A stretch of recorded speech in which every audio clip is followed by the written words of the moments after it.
Good morning, everybody. We are back with Plains on the Prairie. I'm Max, And I'm Sam. and it's been a while, and we're excited to be back. We have another Minnesota Ace today. We are going to be talking about Captain Francis J. Lent, originally from St. Paul, Minnesota, but kind of grew up in Melrose, up near Sauk Center. Is that where it's from? Yeah, about that area. So, Cool. Well, yeah. yeah. I know quite a few of our friends have been asking about when we were going to be releasing a new episode, and we didn't want to give any promises as to, we're back on a routine schedule just because, I mean, both Sam and I are just super busy. I'm in grad school, Sam is flying airplanes, all that fun stuff. But yeah, we just wanted to bring you guys another Minnesota Ace to hold you over. And we're also kind of working on something. Sam, I don't know if you want to talk a little bit about what we're working on. It's in, very early stages, Right. but kind of cool stuff. And I think we might have talked about it on a previous episode as well. Yeah, just to, I guess, I want to say we have talked about it. It's been so long. I think we did talk about it in one of our update episodes. But yeah, we've kind of taken this ACE idea and turned it into a book. The plan is to cover every known Minnesota ACE. We're trying to figure out if we're doing just Minnesota born or, they have deep ties to Minnesota, and that's kind of what we're leaning towards. If they grew up in Minnesota, that's kind of our kind of line on what we're taking with that. And we're covering aces from all conflicts. Really, for Minnesota, it's World War One. We have a few aces from there, as you guys have known from a couple of our episodes, and we have the vast majority, over 45, from Minnesota. So it's a very daunting project for us. But what is nice is as we work on this book, we're able to, once we get a good enough base on the research, we can turn it into a podcast for you guys. And I think that's going to be our plan going forward, is just kind of doing both at the same time. Will be a little less frequent than our weekly episodes we used to do. We wish we could do that, and we wish we had the time for that. But this way, we can kind of work on both projects that we're both very excited about, and we can churn them out in the right way too, where we're just really invested in the research process of this, and getting in touch with family members. Like when we did Bill Hennon's episode, that was probably the most fun on a podcast I'd have to date, to say that. So Absolutely. Absolutely. Yeah. Being able to talk with someone who is, one person removed or the son of, some of our aces is super, super cool. And they provide such another level of insight as to, for in some cases, Bill Hennon never got to actually or never meet his son. So the fact that, his son is able to provide us with information that we couldn't find anywhere online, I thought that was just another level of cool. yeah, and part of this project is, to tell the family's story for them or to them. They may not even know. And that's what's really exciting. Like Francis Lent, that we're just about to talk about. A tragic story of an early death, and some of the family that may have never even heard of him. You never know. So yeah, with that, we'll kind of dive in. If you guys have any questions on our book, or just episode requests going forward, if you know of any aces, we can definitely probably put that forward for you guys. Absolutely. Yeah, well, we'll dive into it here, and so we'll just go right through the bio here as our old format. And so, yeah, Francis Joseph Lent, he was born on October 26, 1917, in St. Paul. But in 1918, him and his family, when he was just 1 year old, moved to Melrose, Minnesota, as Max set up in kind of that Sauk Center region. He had kind of a tough childhood with loss.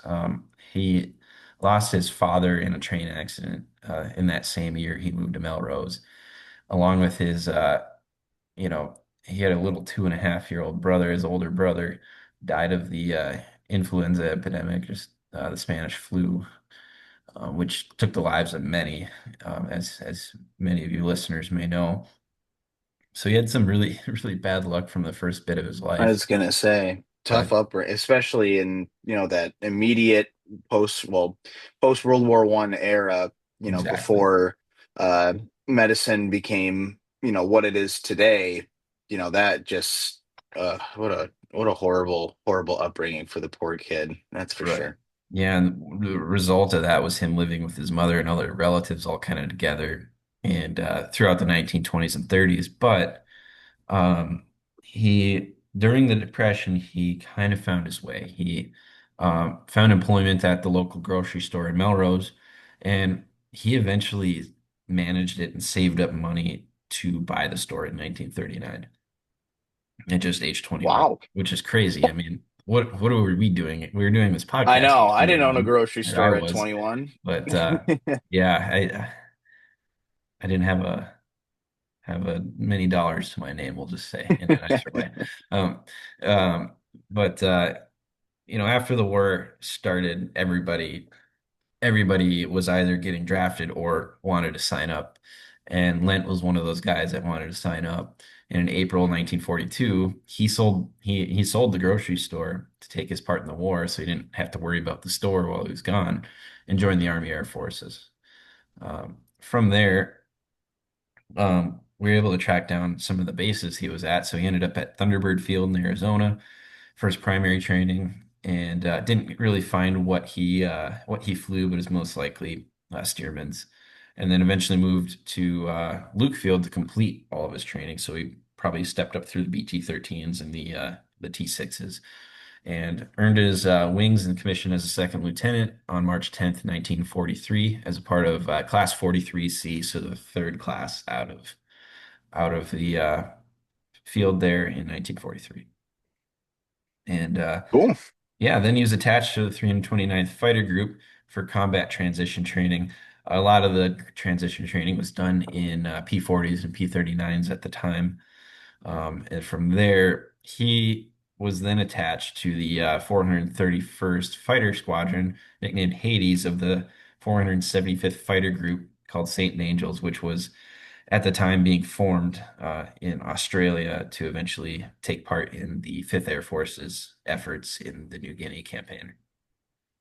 So um, that group, which we'll get into, and Fighter Squadron, which we'll get into later on, has a very, very successful history, and Lent is just a small part of it, even though he results in 11 kills here going forward. Uh, on August 18th, 1943, he claimed his first aerial victory, which was a Nakajima Ki-43 Oscar over Wewak.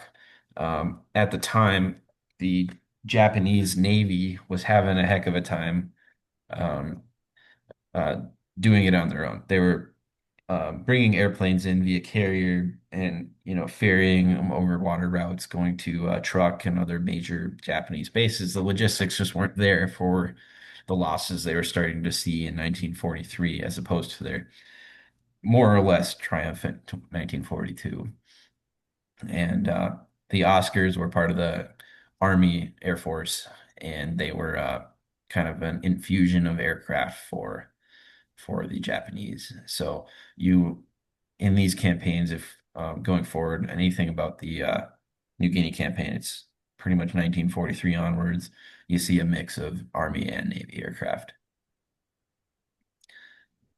And then, Which, oh, go ahead. sorry to interrupt. I was going to say, which is kind of interesting because it's widely known that the Japanese Navy and Air Force, or Army Air Force, I should say, really did not get along. Like there's inter service rivalries, obviously in the United States, but in Japan, it was like, no, we actually hate you guys. Is They is hated that each is that? other, yeah, just as much Yeah. as they hated the Americans.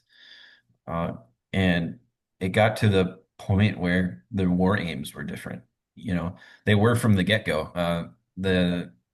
The Army wasn't too keen on Pearl Harbor.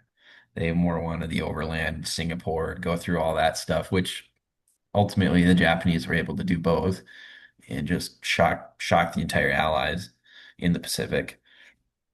But yeah, they hated each other, and getting them to fight alongside each other was a feat that I think most historians and myself just reading from those historians is just shocked that they're able to do it because you never know. I mean, maybe on the operational level, it's not so bad, but from the command level, yeah, they Tojo Yeah. hated everything about the Navy, and the Navy hated having the Army help. I know that. It was more of a pride thing, and as many just casual historians like ourselves know of the the Japanese culture, they just honor was everything, and asking for help just wasn't really their thing. Right. So yeah, and then just 3 days later, on the 21st of August, he downed two more aircraft. Unfortunately, we weren't able to track down what aircraft they were. Um, you know, if it was Army, we could assume it was maybe Oscars. If it was Navy, we could assume probably a zero or two, or maybe a Betty in there. Um, but yeah, anyways, two more to add to his tally in just 3 days. And mind you that the unit was pretty newly arrived to New Guinea when he got these kills. So, which we'll cover more in the group section, of course. But on October 15th, a few months later, Lent had a very productive day, downing three aircraft over Oro Bay, which is again in New Guinea, as part of an interception on a bombing run of Aichi D3A Vals mixed with this was mixed with Betty's on this raid, I believe. And from there were um, two zeros he got. The second zero ended up being his we call it the ace kill, the fifth kill. And from there, he also got a sixth victory, which was an IHE D3A Val. Um, one thing about the Val is it was a good aircraft at the start of the war. It started to kind of taper off in obsolescence. It's slow, and the Americans really exploited attacking from below for the Val. You didn't have to deal with that tail gunner, and that kind of became the norm for a lot of attacking aircraft in general. Part of that is from the Mitsubishi Bettys because they had the massive 24 or 20 millimeter cannon in the tail instead of just a 7.62 or a 12.7 millimeter. So yeah. I got another question for you, Sam. So, when you say he was attacking a bombing run, like, would this Japanese bombing run had hit uh like an American strong point, or would they have been more on the hunt for ships? It really didn't specify the Oro Bay region. I mean, they're probably on their way to attack either positions or airfield. Um, the only really big naval engagement that took part was the Battle of Bismarck Sea, which was more the U.S. attacking convoys later in 1943. Hmm. Um, but yeah, most likely positions or airfields. The New Guinea campaign in general, on like a 10,000 foot view, is kind of a slogfest. You're just marching up the northern coast so it started with the Japanese basically continuously bombing Port Moresby in 1942. The last raids did occur in mid 1943 on Port Moresby, but it was just a slow expansion. It was just, we're moving to the next field. We're advancing our fighter units a Yeah, little further I and mean, further imagine the island hopping campaign, but you know, overland. yeah, exactly. Overlanded over some really rough terrain and terrible fighting conditions. Many of you probably read about Guadalcanal. We've talked about Guadalcanal on this podcast a couple of times. The conditions there were terrible. People were malnourished. They were getting malaria. Same thing. And really the another advantage, we've talked about the combat quality of the pilots. A lot of that is the training. The U.S. pulled its experienced fighter pilots to train. We've talked about that bit, but the other bit is combat conditions. The Japanese were sick all the time. They weren't, they were just struggling for supplies, and that's why all these convoys kept getting intercepted by the Fifth Air Force in New Guinea, and that was really the deciding factor was supply. These troops were just bogged down all the time. They were not getting food, they're not getting clean water, always sick, losing weight. I mean, one of the realities of war is Japanese resort to cannibalism a lot of time just to be able to be in fighting condition. They didn't surrender. They just went to the end, and that's a reality of World War II that there's plenty of reading on that we won't touch on too much here. But really, another thing you start to see towards the end of the New Guinea campaign is just the pilots are just so sick. It's a reversal where the U.S., Philippines in the beginning of the war, we've talked about Henan and stuff like that. They were sick all the time too. They just flew because they had to, and that's what the Japanese started to have to do here. So yeah, we'll kind of just segue back into going with victory number seven here.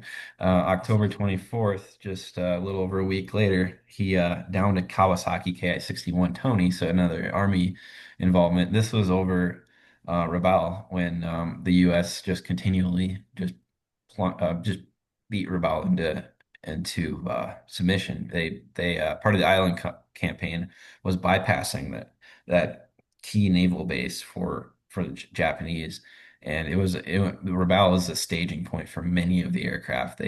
If they weren't based in New Guinea, they were coming from the east, attacking targets. And this time, the 475th with Lent and the 431st Squadron worked their way over to there, and he got his eighth victory over Rabaul as well on November 2nd. Um, and that one wasn't specified, but his ninth victory um, came on December 16th. No really location on that, but it was a Mitsubishi G4M Betty. And his final two victories came actually in the spring on March 31st, 1944, over Hollandia, another base. It was a Dutch colony, or part of the Dutch colony previously. And that was two zeros on that date. So 11 victories total. Yeah, I was successful. You can't argue there. No, Which no. is it's crazy, and we'll talk a little bit more about some of his fellow flyers from the 431st and the 475th when we talk about the units. But 11 kills in a lot of other squadrons would make you almost the leader. Uh, if I remember correctly, Lent, like 11 kills was, yeah, that's impressive, but compared to some of his squadron mates, that's nothing. Yeah, yeah, they're rookie numbers Yeah, yeah, compared he's got to to pump compared to them up. those guys. A very famous company. And then just one little snippet just to finish off here on Lent's biography. In July 1944, he was able to return to Minnesota on leave and got married. And then afterwards, he did return to the Southwest Pacific on December 1st. Lent was piloting F-60 Mustang, which was the reconnaissance version, over Lai, which is also in New Guinea, just on a local flight. And he was seen to crash. There was really no cause of the crash. He was officially listed as missing in action in the beginning, but then was later declared deceased. And both Lent and his Mustang are still in the sea, um, missing. And Lent is memorialized in Manila, actually on the tablet of the missing, and then also at the St. Mary's Cemetery in Melrose. So a very Um, interesting life, unfortunately cut short. His combat career um, kind of is the majority of the biography. Yeah, yeah. So now we'll talk, like everyone knows about our formatting. We'll shift our focus to his squadron, and I also wanted to talk a little bit about his fighter group. Originally, he was with the 431st Fighter Squadron in combat before switching to the 475th Fighter. Well, the 475th Fighter Group was the parent organization to the 431st. So the 431st was part of the 5th Air Force, as Sam mentioned. And they were originally established in Australia in May of 1943 to help accommodate the very long range P-38J Lightnings that were then stationed at Amberley Field in Queensland, Australia. And these aircraft or P-38s were escorting B-25s. I think B-25s was the most common one. I wouldn't doubt that they also escorted B-24 Liberators on their missions to hit Japanese targets across the Pacific. But the 431st saw immense success against the Japanese. I'm not even going to try to pronounce some of the names where they saw engagements. But, like Sam said, Oro Bay, Rabaul, Hollandia, they just swept fear across the Japanese held islands. in their campaigns. Um, in October 1944, they were then again moving into the Philippines. So they were attacking enemy Japanese positions there, whether it was Clark Field, the former American airfield that had been taken over by the Japanese following the fall of the Philippines back in the early days of the war. And then after Lent was killed in December of 1944, as the battle for the Philippines continued and then eventually wrapped up, the squadron did see action at Lashima near Okinawa and supported the war effort there. Even after the war ended, the squadron remained in the Pacific, and interestingly, they switched to the very long-range North American P-51H Mustangs. Kind of that forgotten variant that a lot of Yeah. people don't acknowledge. Very different from the D and H model. No, not what's the K models. K That's what model, it is. yeah. The Yep. ugly model is what I call the No, H. oh, yeah, the H stands for beautiful. So, um, so interesting. This is where there's a bit of a split. So the 431st Fighter Squadron eventually became, like many fighter squadrons, became air defense. And they were famous for being stationed in Europe, specifically in Spain. The 431st would go on to fly F-86Fs, F-86Ds, and one of my personal favorite airplanes, the 430, excuse me, the F-102s. I actually am working on some F-102s, actual physical pictures that I'm scanning and putting on aerial visuals right now. And 431st F-102s are some of the most instantly recognizable ones you'll ever see in the Air Force. Very, very cool planes. They'd eventually go on to fly F-4Cs, F-111s, and interestingly, am I right? No, yeah, F-111 aardvarks before being deactivated in the early 90s. However, they were brought back this year as the 431st Test and Evaluation Squadron, flying the very fun and very cool MQ-9 Reapers. Hey, it's So inevitable. yep, exactly. All things lead to unmanned aerial vehicles and fighting. I played Black Ops 2 enough to know that that's how that works. Um, so, shifting gears back to the 475th Fighter Group, they themselves were activated on May 14th, 1943, again at Amberley Field, Australia, as the parent organization of the 431st. You know, their histories very closely align. Where they differentiate, though, is post-war.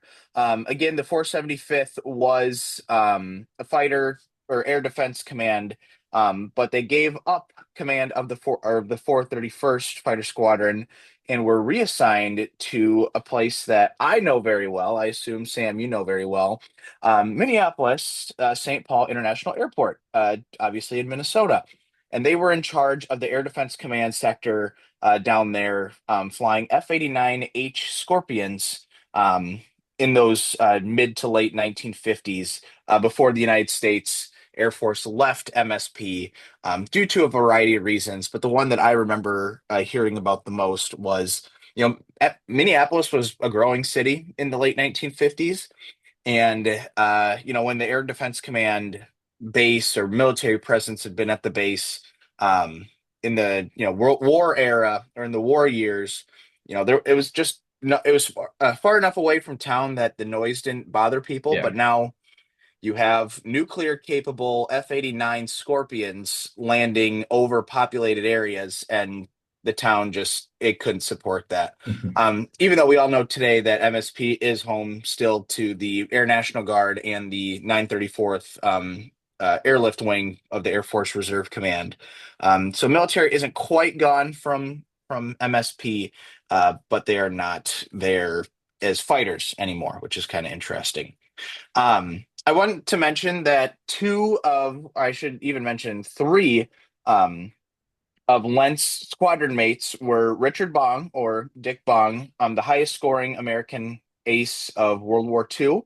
Thomas McGuire, I believe, like in the top five Yeah. highest scoring aces, and Charles McDonald, who was a high scoring ace, but is more famous, I'd say, for his plane. What Putt Putt Magoo or Maru, yeah. Maru, yep. Yep, yep, there she is. And that was serial number 42-104024. Um, I don't know if there are any surviving examples of Putt Putt Maru, but Richard Bong, obviously, Marge, I'd argue is the most famous P-38 in history. Um, and that will segue us into survivors. And when you're in a squadron that has guys like Richard Bong or Thomas McGuire, those planes are the ones that are going to be Oh, for featured. sure. And there are two surviving P-38s marked up as 475th Fighter Group aircraft. Um, one of them is at the Richard Bong Historical Center in Superior, Wisconsin. If you're ever in Duluth, Oh, seriously, yeah. make time. It's small, but what they have there is incredible. Yeah, if you have an hour, And just do it. Yeah. oh yeah. And I assume that even with the new news about Marge being recovered, that would be worth seeing as well. Oh, for sure. Um, and then We can the do a whole other, episode on that. yes, no kidding, actually. And then the other P-38 that's marked is actually also as Dick Bong's plane, and that is at EAA Oshkosh, the big air venture museum down in Oshkosh itself. Unfortunately, I don't have the serial numbers for either of them, but I guess I'll even mention, like I just said, they found the original Marge, so Yeah. that's super cool. And who knows if that'll be restored, excuse me, to Yeah. airworthiness or static display, but With how really remote, cool it's pretty stuff. tough. Yeah. Yeah. But yeah, that would be a fun topic of discussion for an episode in the future day. Unfortunately, we're cutting short a little bit on time here. Hmm. But yeah, I figured we'd come out with another one for you guys. We'll see what we can do going forward for another one. Love to do it. Just depends on our schedules. So Absolutely. yeah. Well, Sam, thank you for being a great co-host, and we'll catch you on the next one. Yeah, it's been a lot of fun. Thanks, guys. See ya.